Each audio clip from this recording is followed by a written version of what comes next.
30 जनवरी सन 1967 बात चल रही थी। इस समय तमो प्रधान माया का बहुत जोर है। किस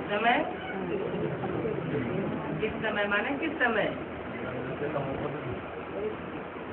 कलयुग के आखिरी चरण में जब माया बहुत तामसी बन जाती है तो बहुत जोर पकड़ती है।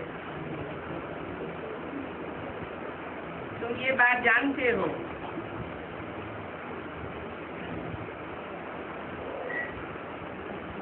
उसमें भी काम और क्रोध तो बहुत खबरदार रहने के।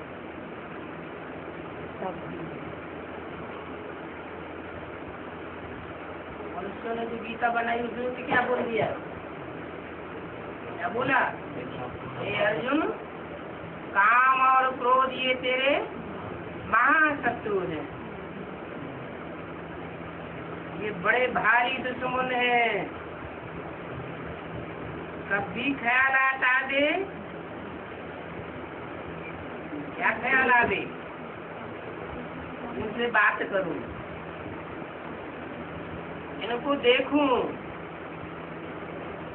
मनसा में ऐसा तूफान चले तो कभी भी कर्मणा में नहीं आना चाहिए।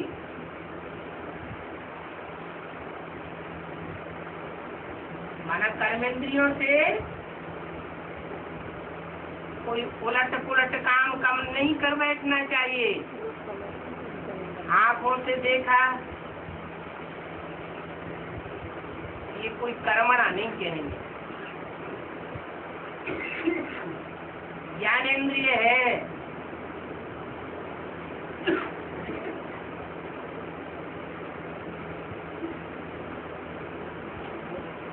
कब कब बाबा मुरली में लिखते हैं,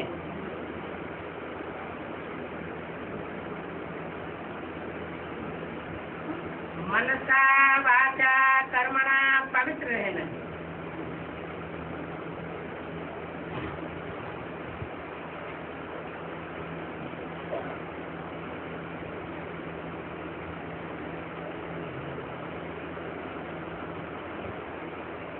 आगे मुरली में लिख दिया है, हाथी आदि के लिए हर्जा नहीं है। जो मिलते हैं ना उसके लिए हर्जा नहीं। ये मुरली में बाबा ने बोला होगा, यह मिक्स किया हुआ है। मुरली बोला है?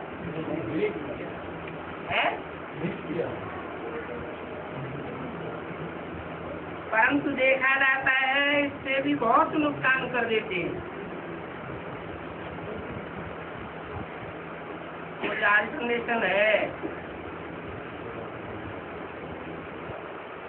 अगर बच्चे योग में अतिरिक्त रहते हैं तो वो ताकत रहेगी।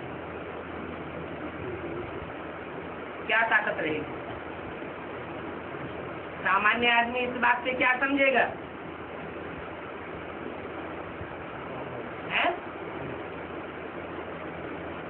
अगर मुरली में इस तरह की बात आई है तो किसके लिए आई होगी?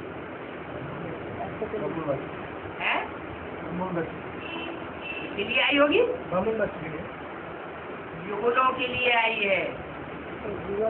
जो प्रवृत्ति मार्ग में लौकिक रूप से युगल होकर के रह रहे हैं उनके लिए अपनी परीक्षा लेने के लिए बात आई होगी। बाकी जनरली ये बात नहीं है कि कोई को भी बाकी पहन ले। ये कायदे के बरखिलाफ बात हो जाती है। समाज के कायदों को, कानून के कायदों को तोड़ना नहीं चाहिए। समाज के भी कायदे होते हैं, उन कायदों का उल्लंघन करने का भी पाप चढ़ता है, क्योंकि समाज के लोगों को इन बातों से दुख होता है।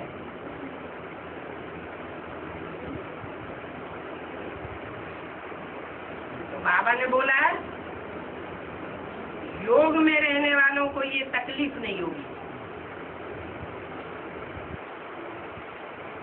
प्रवृत्ति मार्ग के युगल है, अगर अपनी परीक्षा लेते हैं तो उन्हें कोई तकलीफ नहीं होती। अगर उन्हें तकलीफ होती है तो समझो योग में नहीं है, याद में नहीं है, तो फिर कशिश होने लगती है। और जिनको ऐसी कशिश होने लगती है वो फिर पद भी ऊंचा नहीं पा सकते। बाबा कहीं कहीं देखते हैं कि झगड़ा आदि होता है इनके बीच में, युगलों की बात हो रही है ना। युगलों में झगड़ा आदि होता है, कहते हैं बाकी आदमी हर जाने झगड़ा होता है। तो बाबा कहते हैं बाकी आदि पहन लेते हो, भाई बहन भी आपस में क्या करते हैं, लौकिक में बाकी पहन लेते हैं, लेकिन भाव आत्मिक स्थिति का है। लेकिन ये बात सिर्फ युगलों के लिए है, औरों के लिए नहीं है। बाकी नगन नहीं होना है, परंतु थोड़ा हाथ पांव चलाने से ही अगर देखते हैं कि नुकसान हो जाता है, क्या नुकसान हो जाता है?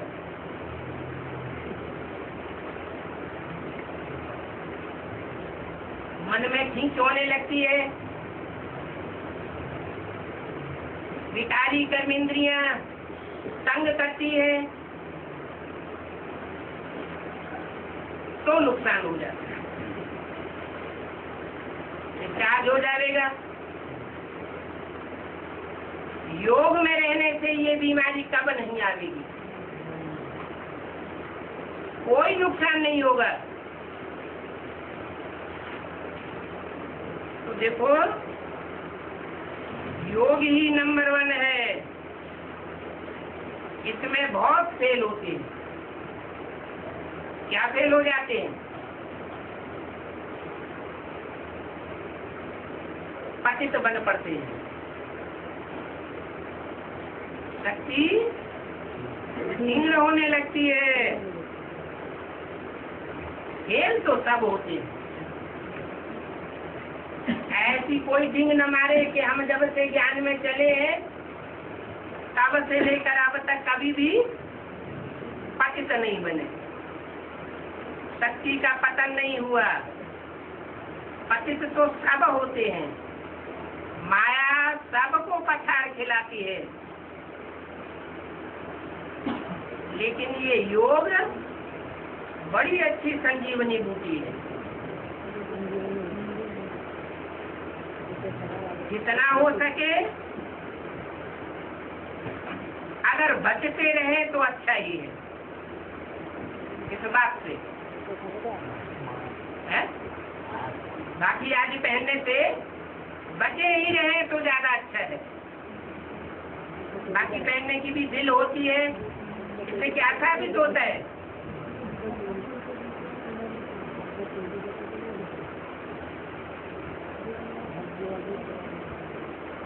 क्या साबित होता है कि अभी भी आकर्षण तो मन के अंदर है।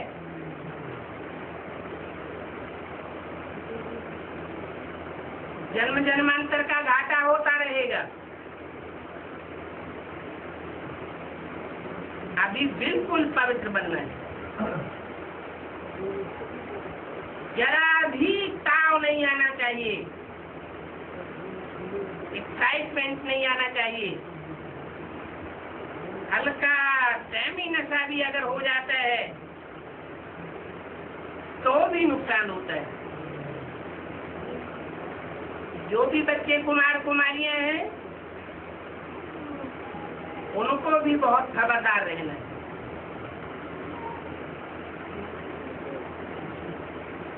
आपस में हंसी कुड़ी करने से भी अपना नुकसान कर देंगे। इन हंसी कुड़ी की बातों से भी दूर भागना चाहिए।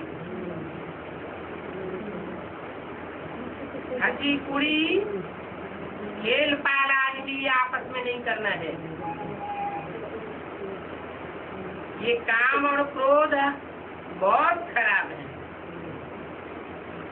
बाकी प्रदर्शनी में तो खुले अक्षरों में लिखना चाहिए, भारत में वो ही आदि सनातन देवी देवता धर्म स्थापन हो रहा है और योग बल से स्थापन हो रहा है। 9 वर्ष के अंदर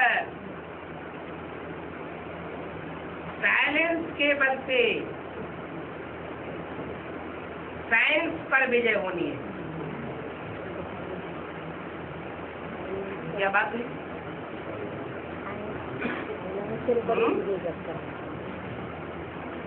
ये 9 वर्ष कब पूरे होते हैं? 76 में। वाणी है 67 की। तो क्या साइंस के ऊपर विजय हो गई? साइलेंस ने साइंस के ऊपर विजय पाई क्या? कितने पाई? कितने पाई? ब्रह्म जी आत्मा ने विजय पाई। कैसे कैसे साबित करेंगे?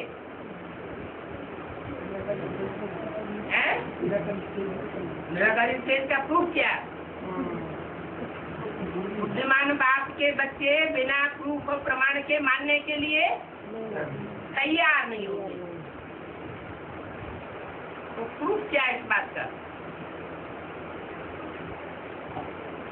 9 वर्ष के अंदर साइलेंस बल से साइंस पर विजय होनी है।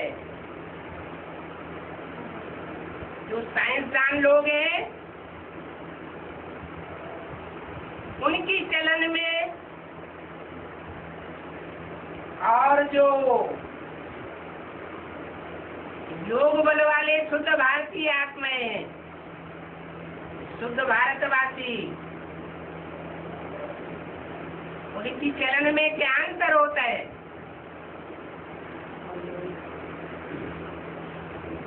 विदेशियों में साइंस कहाँ से आई? विदेशियों से साइंस आई और स्वदेशियों से साइलेंस आई। तो जो स्वदेशी है उनकी साइलेंस बल कुछ न कुछ परसेंटेज कलयुग के अंत में भी जो अच्छे अच्छे पुराने परिवार हैं उनमें देखा जाता है। क्या देखा जाता है? एक ही चूल्हे पर 60-70 लोगों का खाना बनता है।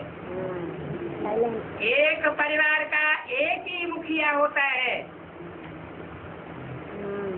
ढेर बच्चे हैं आपस में, भाई भाई, ढेर बहनें हैं, ढेर उनकी भगिनियां हैं, पत्नियां हैं। पूरा परिवार आपस में प्योरिटी के बल से यूनिटी से रहता है। आपस में कोई लड़ाई देखने में नहीं आती। इससे क्या साबित होता है? कि एक परिवार में साथ साथ रहते हुए भी व्यभिचार की गंध देखने में नहीं आती।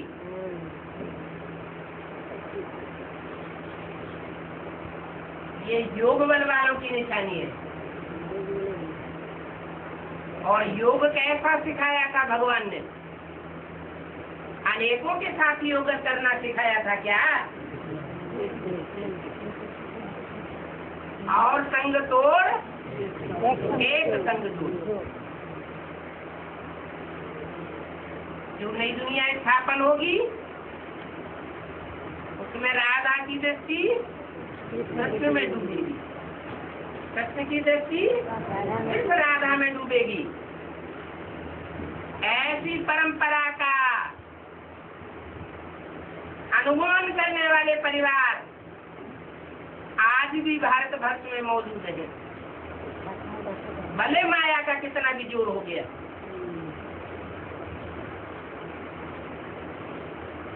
दूसरी तरफ है विदेशियों की साइंस बल।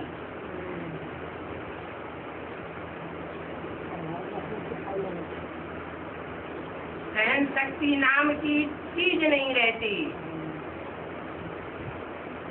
थोड़ा सा पति पत्नी में खिटपिट हो जाती है, कोई भी बात में, छोटी बड़ी बात को लेकर, उसका अंजाम क्या होता है? तलाक, डाइवोर्स।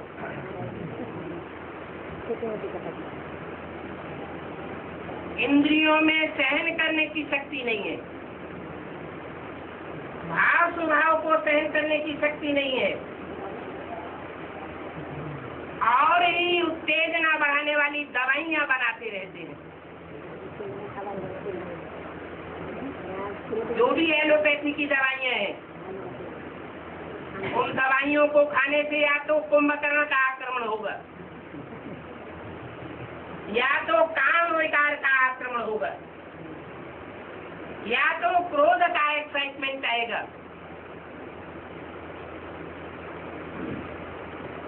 और आयुर्वेदिक दवाइयों में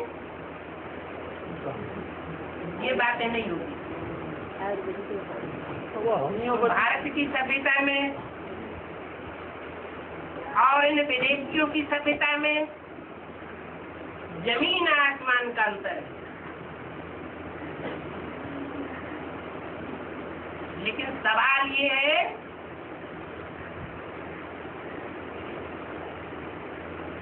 कि सन 76 में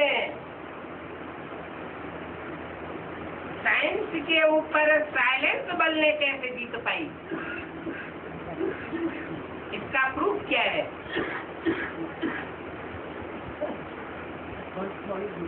प्रैक्टिकल प्रूफ चाहिए, ऐसे नहीं मानेगा कोई। एडवांस नॉलेज कोई प्रूफ नहीं है, वो ठीक है, वो तो दुनिया वालों से दूसरे संप्रदाय वालों की तरफ ही आ रहा है। वो कहेंगे दुनिया से सारे भारत के बड़े बड़े जो है लोग खिंच करके, अच्छे अच्छे खानदान के खिंच करके हमारी सभा में आकर के बैठ जाते।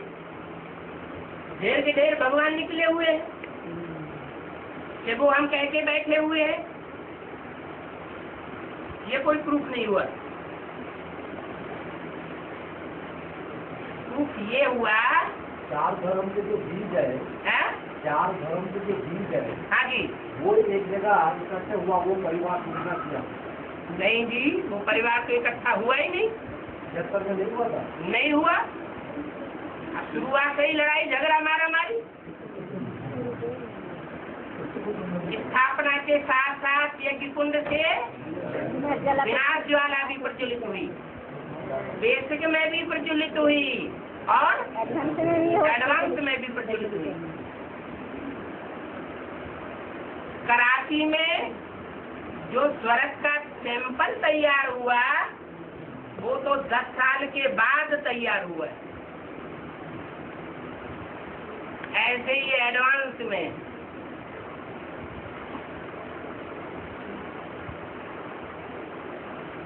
जो भी परिवार तैयार हुआ,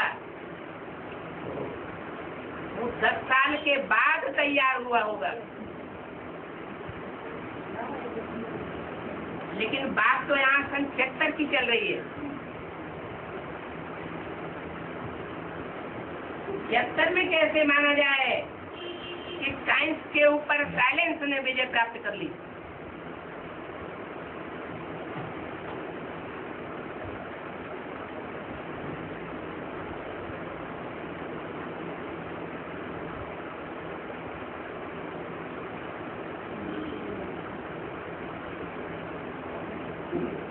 साइंस की दवाइयां बनाने वाले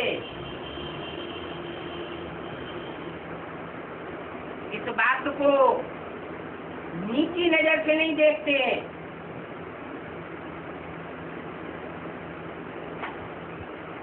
कि शक्ति का पतन होता है, ये खराब चीज है।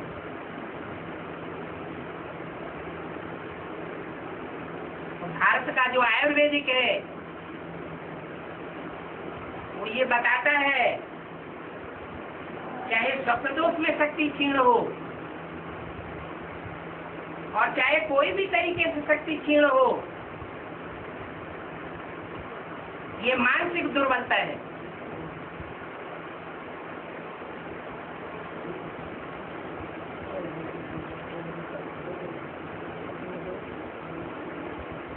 मानसिक दुर्बलता के ऊपर विजय प्राप्त करनी है। मन अगर कंट्रोल में है तो इंद्रियां स्वतः ही कंट्रोल में हो जाती है। मन कंट्रोल से बाहर होता है तो इंद्रियां भी कंट्रोल से बाहर हो जाती है।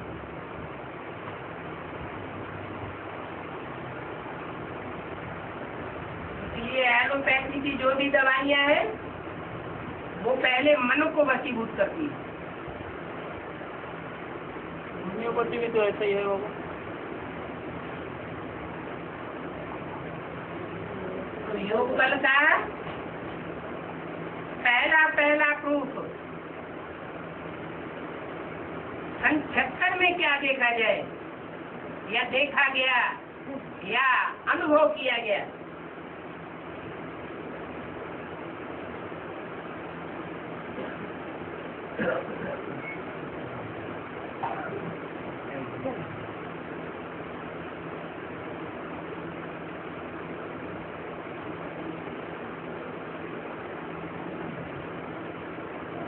दवाइयों का, चाहे वो एलोपैथी की दवाइयां ही क्यों न हो, उनका मन के ऊपर कोई असर नहीं पड़ेगा अगर योग बल में अवस्था अच्छी है।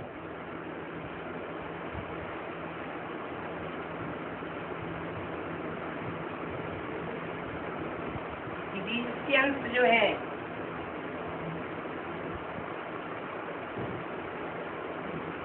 वो साइंस के सदस्य नहीं है क्या? वो साइंस बल के सदस्य हैं एलोपैथी में। ऐसी दवाइयां बनाए रहे हैं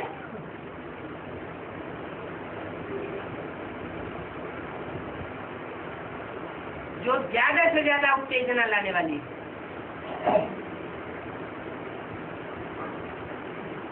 लेकिन जो योगी होगा उस योगी के ऊपर उन दवाइयों का भी कोई असर नहीं होगा।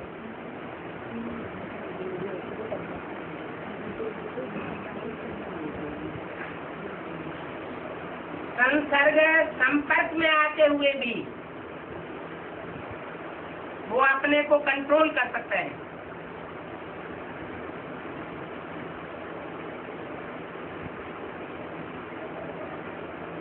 जो कमजोर होंगे उनके ऊपर तुरंत असर होगा। तो बोला 9 वर्ष के अंदर साइलेंस बल से साइंस बल पर विजय होनी है। जैसे योग बल से ही दैवी राज्य की स्थापना कल्प कल्प होती आई।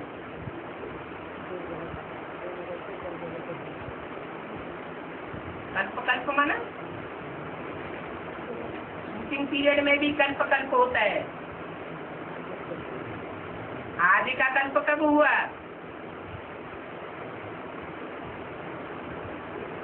कराची का मिसाल दिया।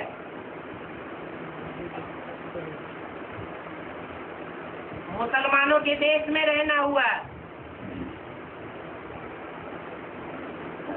लेकिन वहाँ एक बाबा, दूसरा न कोई, किसी को देखते ही नहीं थे। तो दिल किस पर जावेगी? अभ्यास करते करते रहते रहते मन कंट्रोल हो गया, और जैसे ही मन कंट्रोल हुआ बेसिकली संपन्नता आई और हिंदुस्तान पाकिस्तान में खून खराबा शुरू हो गया। उस खून खराबे के बीच में वो योगी संगठन आराम से रहा पड़ा था। किसी प्रकार का आपस में कोई एक्साइटमेंट नहीं होता। कोई जोश नहीं आता था।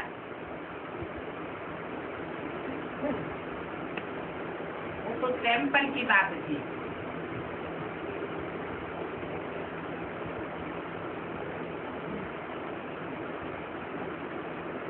त्रेता युग की शूटिंग, फिर द्वापर युग की शूटिंग, अभी कलयुग की शूटिंग, लास्ट माया का जोर है।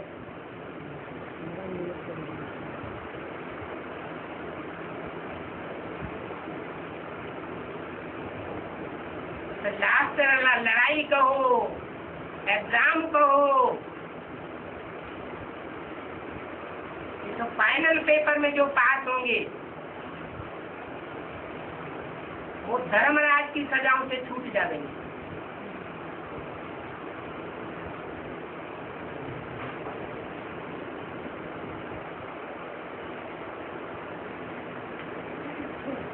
तो लिखना चाहिए ऐसे योगवश से दैवी राज्य की स्थापना होनी है, और होती है। अच्छे अक्षर लिख करके खुले अक्षरों में बोर्ड पर लगाना चाहिए। बोर्ड बनाने में कोई देरी नहीं लगती है। और दिल्ली में तो ये बातें जरूर लिखनी है।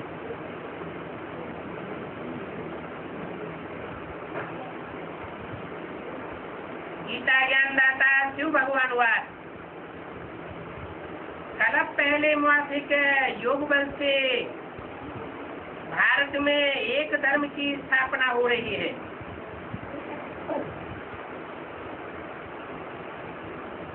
बीच में डाट लगा दिया,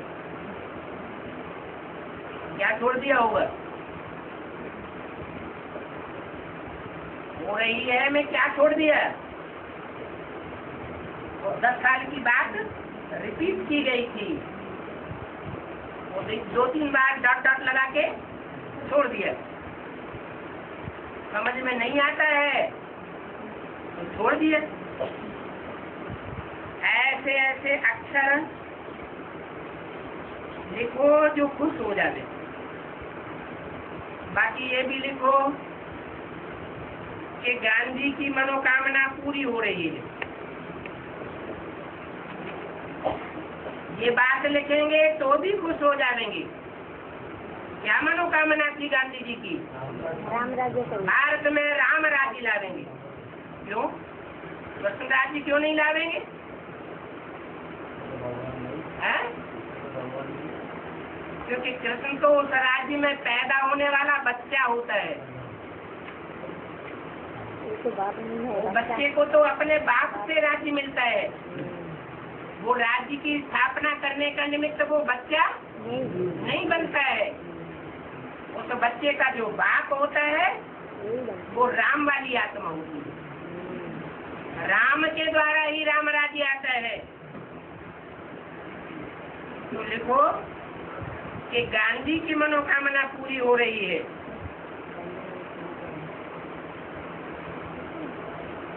ब्रह्मा के लिए तो समझाया ही है, जो योग बल से फरिश्ता बनते हैं फिर मुक्ति में जाकर के जीवन मुक्त धाम में जाते हैं। ये अंतिम 84वां जन्म दिखाया है, परंतु ये देवता तो है नहीं।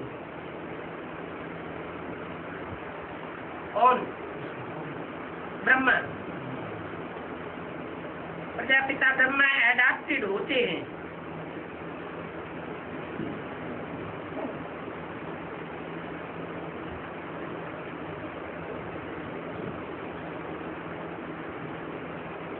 ब्रह्मा का बाप शिव बाबा। बाबा के पास तो बहुत समाचार आते हैं, कहते हैं काम महाशत्रु है, ऐसा महाशत्रु है जो सबको कमजोर बना देता है।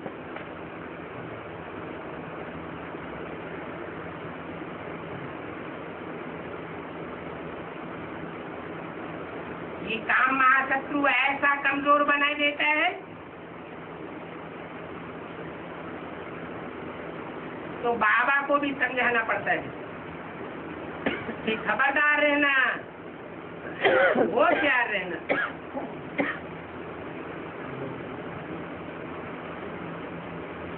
ओम शांति। अगला रात्रि क्लास है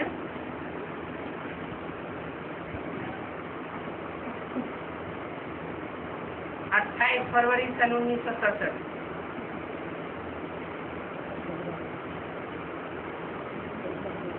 ऐसे भी कोई पूछते हैं कि सबसे ऊंची से दुनिया में कौन है?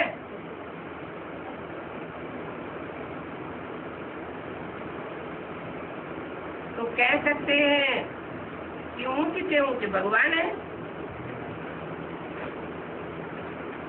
और परे से परे कौन है? तो भी कहेंगे भगवान है। अच्छा, पति तो पावल कौन है? कहेंगे भगवान है। बाप ही बच्चों को जरूर वर्षा देंगे। ये तो सब हुई कामन बातें। बाप जरूर सबको साथ ले जाएंगे, क्योंकि आत्माएं सभी मुक्ति धाम में रहने वाली है। चाहते हैं कि भगवान आवे, जरूर दुख है तो बुलाते हैं, बाप आते हैं सबको सुख शांति का वर्षा देने के लिए, क्योंकि तो दुनिया में शांति तो सब चाहते हैं।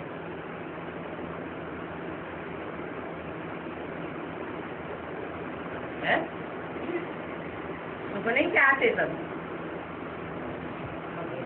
शांति चाहते। दुनिया में सब शांति चाहते हैं या सुख भी चाहते हैं? शांति सुख भी चाहते हैं। दुनिया में बहुत है जिनके पास प्रॉपर्टी बहुत है, लेकिन शांति नहीं है। तो शांति सब चाहते हैं। कोई थोड़े में भी समझ जाते हैं, और कोई तो ऐसे हैं कितना भी माथा मारो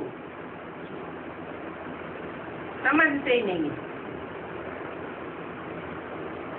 ड्रामा प्लान अनुसार गीता के भगवान ने गाली तो खाई है। तुम सिद्ध करते हो गीता का भगवान कृष्ण नहीं है, कृष्ण उर्फ ब्रह्मा नहीं है। कौन है? गीता का भगवान शिव है।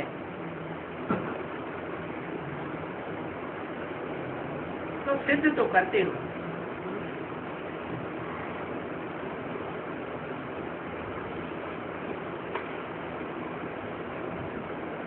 लेकिन ड्रामा में अभी अर्जुन देरी है इस बात की। गीता का भगवान सिद्ध करने में तुम सिद्ध कर सकते हो, लेकिन अभी तक सिद्ध किया नहीं है। परंतु शिव को ऐसे गाली खाने नहीं देंगे।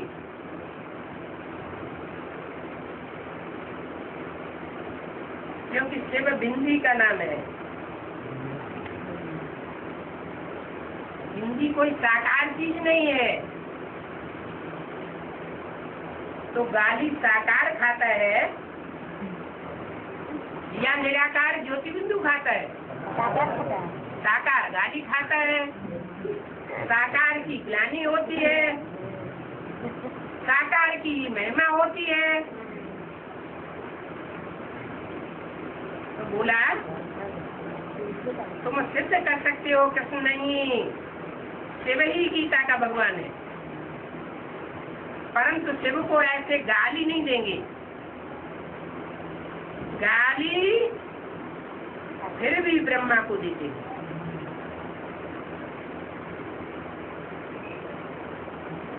क्यों? ब्रह्मा में शिव आते हैं,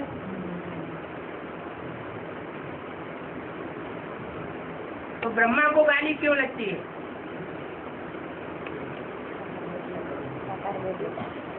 शिव ब्रह्मा के द्वारा साकार बनता है,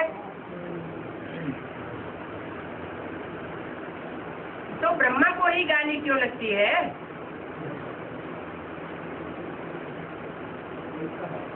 हैं?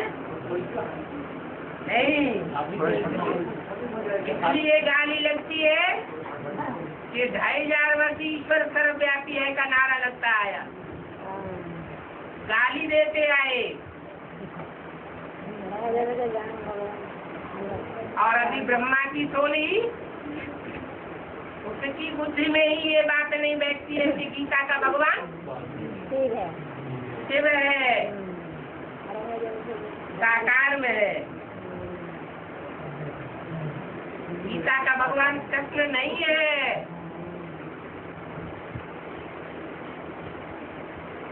कृष्ण गीता माता का पति, गीता पति भगवान नहीं है।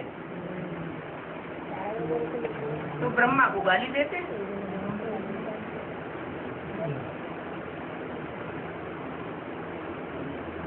ये समझते नहीं है कि हम गाली देते हैं।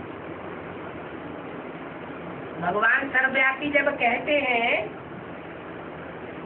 तो कहने वाले और सुनने वाले और सर्वव्यापी का ज्ञान समझाने वाले ये समझते हैं कि हम गाली देते हैं, समझते हैं तो महिमा करते हैं। ये भक्ति मार्ग का उल्टा ज्ञान है। तो बाप आकर के मुक्ति धाम में तो ले जाएंगे ना, और ले जाने से पहले राजयोग भी सिखाते हैं। तुम जीवन मुक्ति में जाते हो। कौन? तुम माना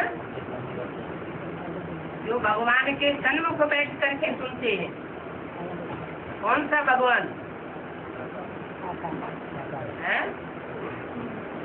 जो गीता का भगवान है, उसके सन्मुख बैठ करके सुनते हैं, वो जीवन मुक्ति में जाते हैं। और जो सन्मुख बैठ करके नहीं सुन पाते, वो मुक्ति में तो जाते हैं, लेकिन जीवन मुक्ति जो असली है, कौन सी? जीवन में भी रहे, इसी जीवन में, और दुख दर्दों से भी परे हो जावे।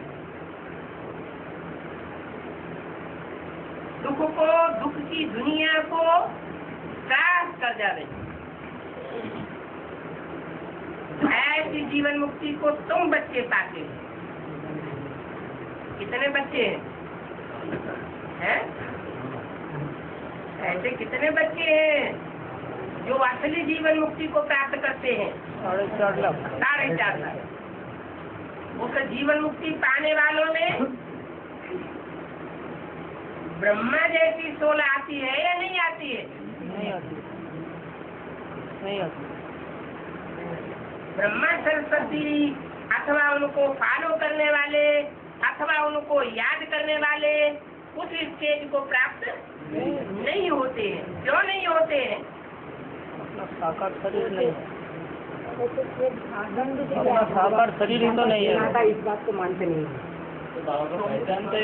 क्योंकि वो गीता के भगवान को मानने में अंत तक हीला हवाला करते हैं।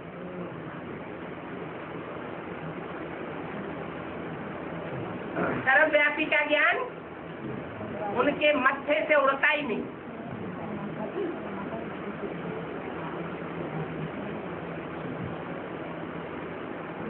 तो तुम जीवन मुक्ति में जाते हो और वो मुक्ति मांगते रहते हो। क्यों? इतनी सुख समृद्धि में पलते हैं, इतनी प्रॉस्पेरिटी में पल रहे हैं, उन्हें तो सुखी हो जाना चाहिए। वो मुक्ति क्यों मांगते हैं? उस सुख समृद्धि की जिंदगी से मुक्ति माना छुटकारा क्यों चाहते हैं?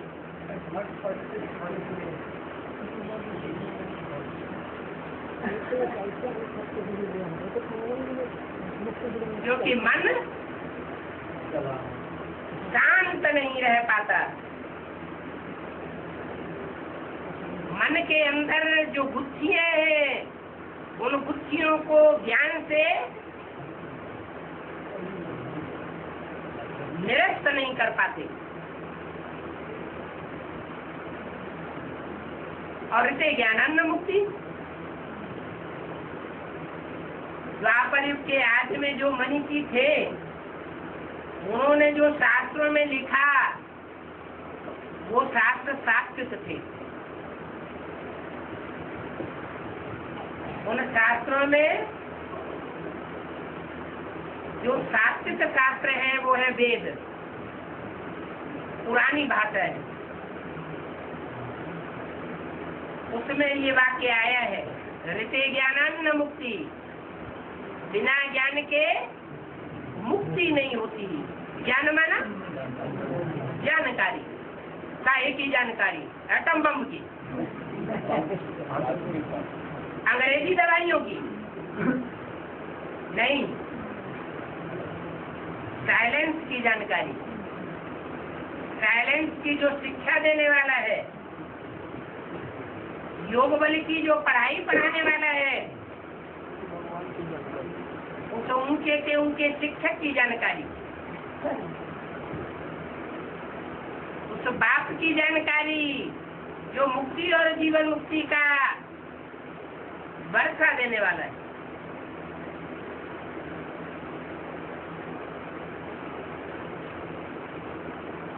तो उस ज्ञान को वो ग्रहण ही नहीं करते, इसलिए वो मुक्ति मांगते रहते हैं। पापों का बोझा सिर पर है,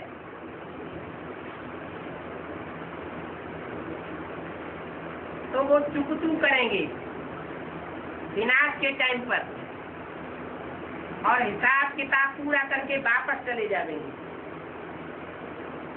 इस जीवन में उनको जीवन मुक्ति नहीं मिलनी है। यहाँ तो समझाया जाता है कि नॉलेज को अच्छी रीति से समझ करके ऊंच पद पालो। ऊंच से ऊंच भगवान है तो कौन सा वर्षा देगा? वर्षा भी कैसा देगा? ऊंच से ऊंच वर्षा देने आया है। जो नंबरवार नीचे वर्षा है वो दूसरे धर्म पिताओं से मिलता है। अगर उनकी गिरफ्त में आ जाते हैं और बाप की बातों को ठुकराए देते हैं, बाप की बातों को सुनना नहीं चाहते हैं, तो ऊंची से ऊंची वर्षा मिलेगा या नंबरवार नीचे वर्षा पाएंगे?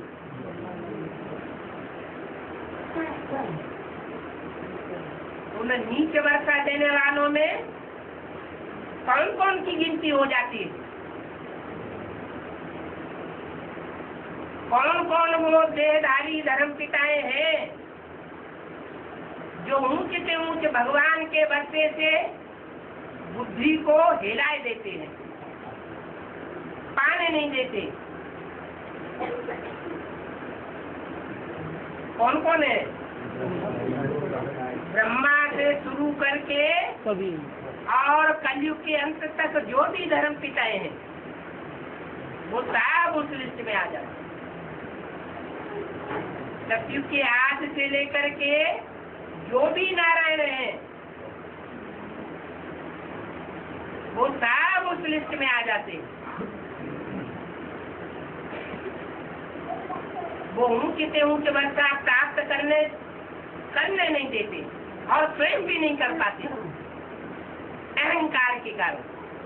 कौन सा अहंकार? कौन सा अहंकार? जिस अहंकार के कारण सबसे जास्ती गालियां दी हैं,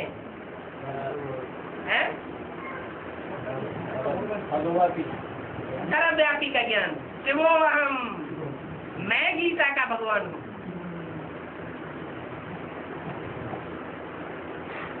गीता माता के चप्पे चप्पे को जानने वाला मैं हूँ। गीता माता के रोम रोम के ऊपर मेरा अधिकार है। ये शिवोहम की अथॉरिटी भगवान तक पहुँचने नहीं देती।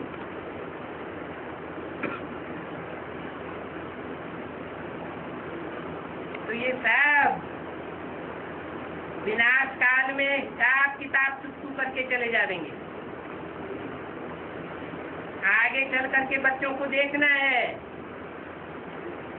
अभी तो समय पड़ा है।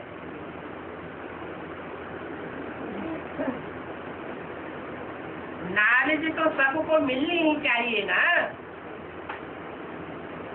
क्या?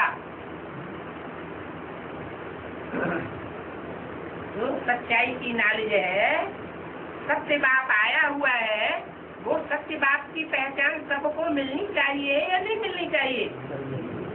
मिलेगी तो, लेकिन तब तक टू लेट का बोर्ड लग जाएगा। और जो प्राप्ति करनी चाहिए, जो पुरुषार्थ करना चाहिए, वो पुरुषार्थ कर नहीं सकेंगे। सबको पता पड़ जाएगा, परंतु फिर समय नहीं रहता है इस बात का, पुरुषार्थ करने का, क्योंकि मारा मारी शुरू हो जाती है। फिर भी समझेंगे जरूर लास्ट में। फिर पछताए हो तो कहा जब चिड़िया चुन गई खेत, पाने वालों ने पा लिया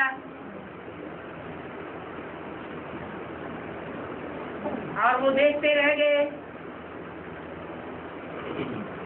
फिर भी इतनी दूर दूर से आप उड़ ही सकेंगे? कौन नहीं आ सकेंगे? है?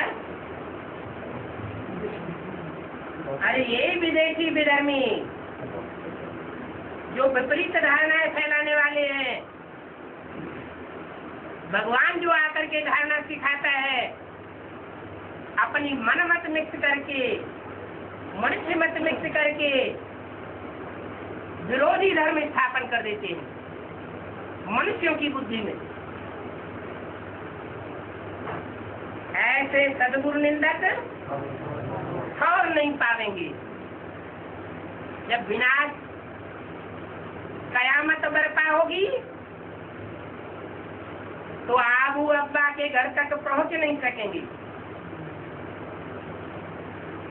वीजा ही नहीं मिल पाएगा, पासपोर्ट भी नहीं बन पाएगा।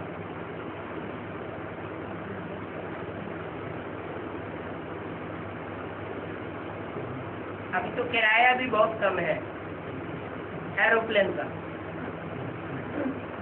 फिर विदेशों से वापस आ नहीं सकेंगे। करके अल्लाह को याद करेंगे। जब आ ही नहीं सकेंगे तो अल्लाह माने ऊंचे के ऊंचा, वो ऊंचे के ऊंचे को कैसे पहचानेंगे?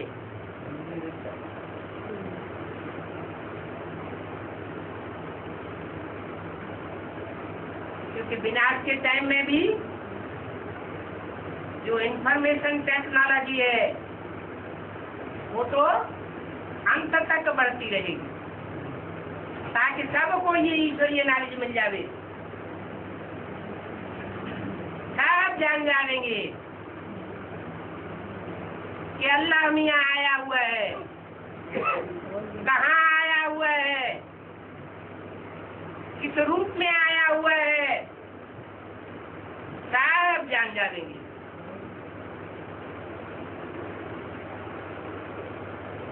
अल्लाह को याद करेंगे तो ऐसे ही याद करते रहते हैं। अभी भी तो अल्लाह को याद करते हैं और फिर भी अल्लाह को याद करते रहेंगे, तो अंतर क्या पड़ेगा? है टेलीविजन में देखेंगे, अखबारों में पढ़ेंगे, अखबारों में चित्र देखेंगे, रेडियो में सुनेंगे, वो तो सब ठीक, लेकिन साकार से जो भाषणाएं आती है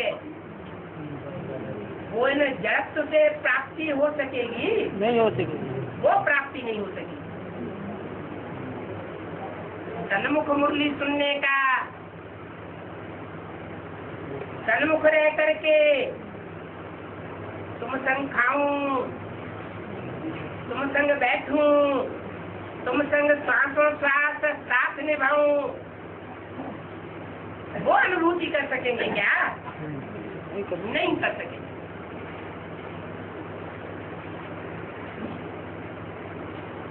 तो मजा तो तुम बच्चों को है,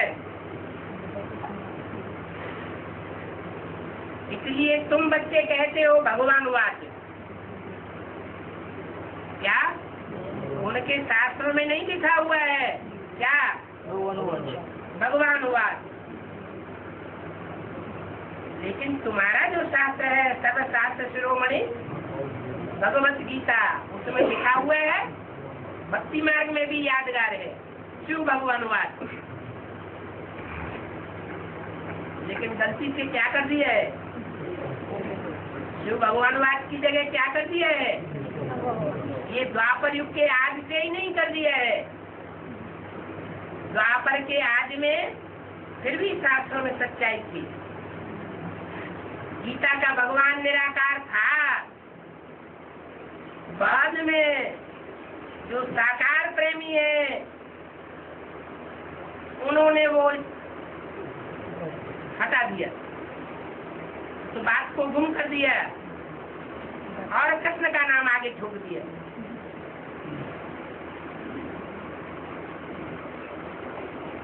तो तुम बच्चे कहते हो भगवानवाद, राजयोग सिखा करके राजयोग प्राप्त कराता हूँ।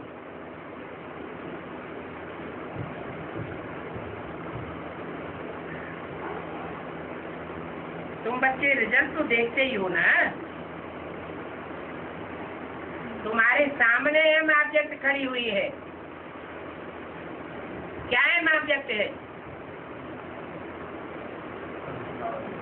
तुम्हारे सामने एम ऑब्जेक्ट क्या है?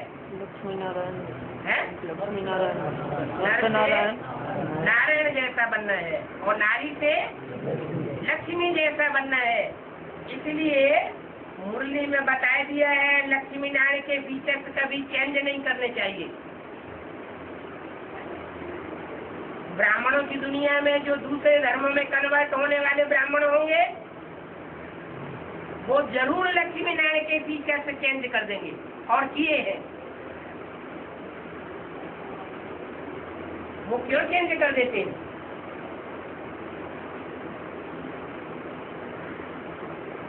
क्योंकि उनको जो नर से नारायण बनने वाला नारायण है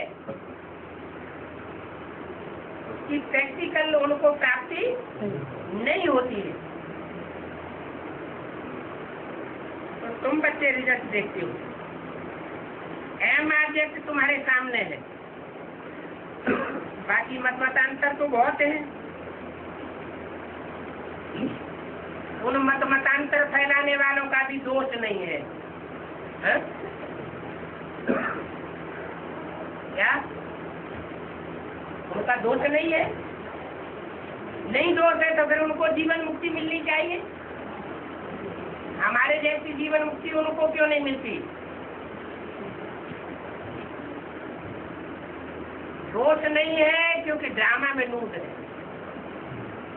माने इस जन्म का दोष नहीं है, लेकिन प्रेषण जन्मों में जो कर्म किए हैं तो बनी बनाई बन रही और अब कछु बन नहीं रहा।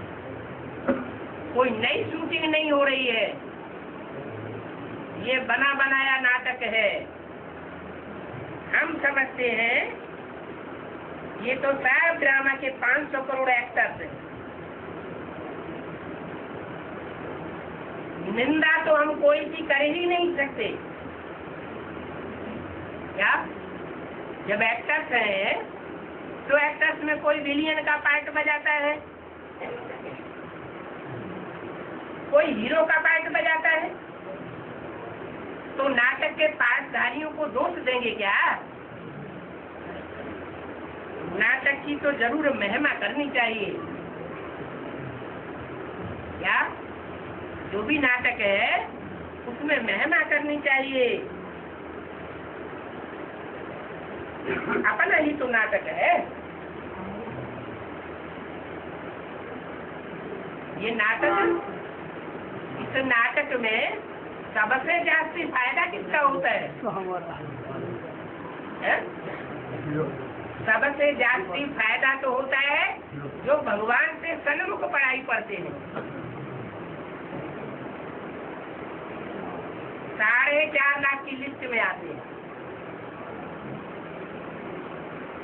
वो पौना हिस्सा सुख भोगते हैं और दूसरे आधा सुख और आधा दुख भोगते हैं।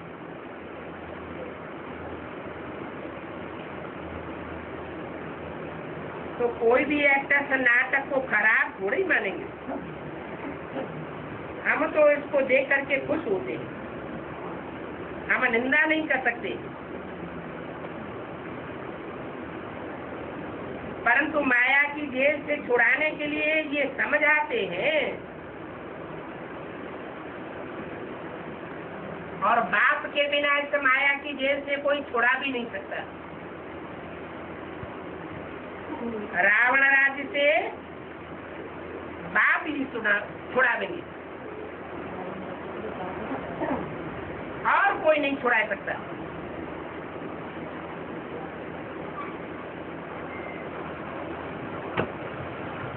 सिवाय बाप के इस रावण राज्य से कोई छुड़ाने वाला नहीं है। इनको भागीरथ भी कहते हैं ना।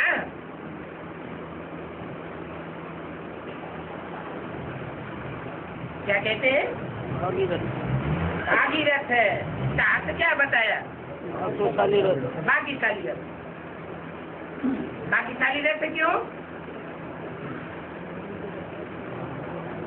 है? धर्म के ज्यादा धक्के किसको खाने पड़ते हैं? धर्म का प्रतीक बैल माना जाता है और बैल के ऊपर शिव की सवारी दिखाते हैं। जब शंकर भोलेनाथ की सवारी दिखाते हैं और धर्म के धक्के तो हर धर्म में प्रसिद्ध है। तो सब धर्मों में जो ऊंचे के ऊंचा अल्लाह अव्वल दीन है, उसका जो आधार होगा उसको धक्के नहीं खाने पड़ेंगे। जो भी सहयोगी होंगे उनको भी धक्के खाने पड़ते हैं। तो धक्के खाने वालों को क्या भाग्यशाली कहेंगे?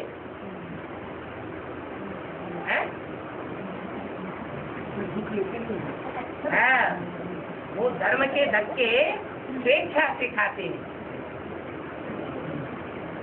एक होता है जबरियन दुखी होना और एक होता है विश्व कल्याण के लिए, जन कल्याण के लिए दुख खरीदना।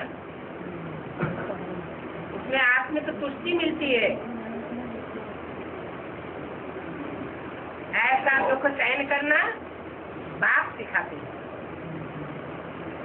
ये दुख दुख नहीं है, जन्म जन्मांतर के लिए सुख लेने का साधन है।